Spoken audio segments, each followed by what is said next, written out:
ഇന്നത്തെ നമ്മുടെ ഉച്ചക്കത്തേക്കുള്ള പരിപാടികളുണ്ടല്ലോ. ആദ്യം തന്നെ തേങ്ങ ഫ്രിഡ്ജിൽ നിന്ന് തിരുവേൻ്റെ ബാക്കിയെടുത്ത് വെളിയിൽ വെക്കുന്നുണ്ട്. മീൻ രാവിലെ 8 മണിയാകുമ്പോൾ വരും. അതുകൊണ്ടാണ് ഞാൻ അത് ഫ്രിഡ്ജിൽ എടുത്ത് വെക്കുന്നത്. നന്ദുവിനെ സ്കൂളിലൊക്കെ വിട്ടിട്ട് തിരക്കൊക്കെ ഒഴിഞ്ഞ് പയ്യെ ചെയ്താൽ മതിയല്ലോ. അപ്പോൾ അതുകൊണ്ട് ഫ്രിഡ്ജിൽ വെക്കും.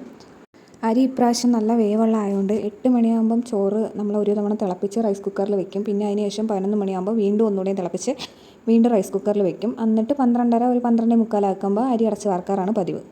നല്ല മത്തിച്ചാളായിരുന്നു കൊണ്ടുവന്നത്. അപ്പോൾ അതുകൊണ്ട് ഞാൻ വിചാരിച്ചു പുളിയും മുളകും വെക്കാമെന്ന്. അപ്പോൾ ആദ്യം തന്നെ അതിനുള്ള പരിപാടികളെല്ലാം ചെയ്തു. പിന്നെ അതിനിട്ട് ആ തൊട്ടടുത്ത വീട്ടിലെ അമ്മാമ്മ ചക്ക കൊണ്ടുവന്നു. ചക്കയും ഞാനുമായിട്ട് അവിടെ യുദ്ധം തന്നെ നടന്നു. നല്ല വലിയ ചുളയുള്ള ചക്കയായിരുന്നു. ആ ചക്കയുടെ കൂടെ ഉള്ള വെള്ള സാധനമില്ല, അത് ശരിക്കും ഉണ്ട്. അപ്പോൾ അതുകൊണ്ട് അതിൽ നിന്ന് ഇറുത്തെടുക്കാൻ വലിയ പാടായിരുന്നു. ചക്ക ചുള നല്ല വലുതായിരുന്നു, കുറച്ചേ ഉള്ളായിരുന്നെങ്കിൽ ഞങ്ങൾ 2 പേരല്ലേ ഉള്ളൂ, 2 പേർക്ക് അത് ധാരാളമായിരുന്നു. ഉള്ള ചക്ക അരിഞ്ഞെടുത്ത് കഴുകിയെടുത്ത് കുക്കറിൽ വേവിക്കാൻ വെച്ചു. ചില സമയം ഞാൻ ഈ വേവിക്കുന്നതിൻ്റെ കൂട്ടത്തിൽ തന്നെ അരപ്പിട്ട് ഇളക്കിയെടുക്കാറാണ് പതിവ്. അപ്പോൾ ഇന്ന് ഞാൻ ചെയ്തേക്കുന്ന അരപ്പ് പ്രത്യേകം ചക്ക വേവിച്ചെടുത്തതിന് ശേഷം അരപ്പ് പ്രത്യേകം ഇട്ട് ഇളക്കിയെടുക്കുകയാണ് ചെയ്തത്. ജീരകവും വെളുത്തുള്ളിയും പച്ചമുളകും ഇട്ട് നല്ലപോലെ അരച്ചെടുത്ത ചക്ക വേവിച്ച് വെച്ചേക്കുന്നതിൻ്റെ കൂടെ ഇട്ട് നല്ലപോലെ ഇളക്കിയെടുക്കുകയാണ് ചെയ്തത്.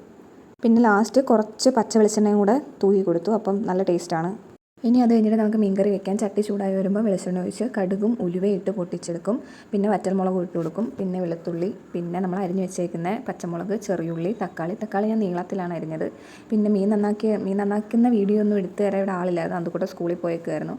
അപ്പോൾ അതൊന്നും എടുത്തില്ല. പിന്നെ വീഡിയോ എടുക്കുന്നതിൻ്റെ ഭംഗിക്കായിട്ടാണ് തക്കാളി ഞാൻ നീളത്തിയിട്ടത്. പക്ഷേ അതെനിക്കൊരു ഇരട്ടിപ്പണിയായി.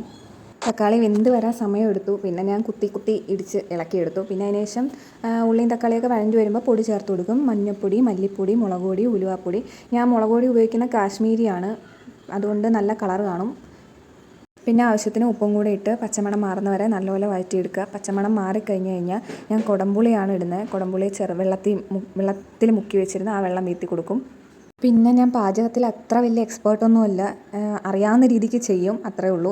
കുടംപുളി വീത്തി കഴിഞ്ഞ് എണ്ണ തെളിഞ്ഞ് വരുമ്പോഴത്തേക്കും ആവശ്യത്തിന് വെള്ളം ഒഴിക്കുക. അത് കഴിഞ്ഞ് തേങ്ങാപ്പാൽ ഒഴിച്ച് നല്ലപോലെ ഇളക്കുക.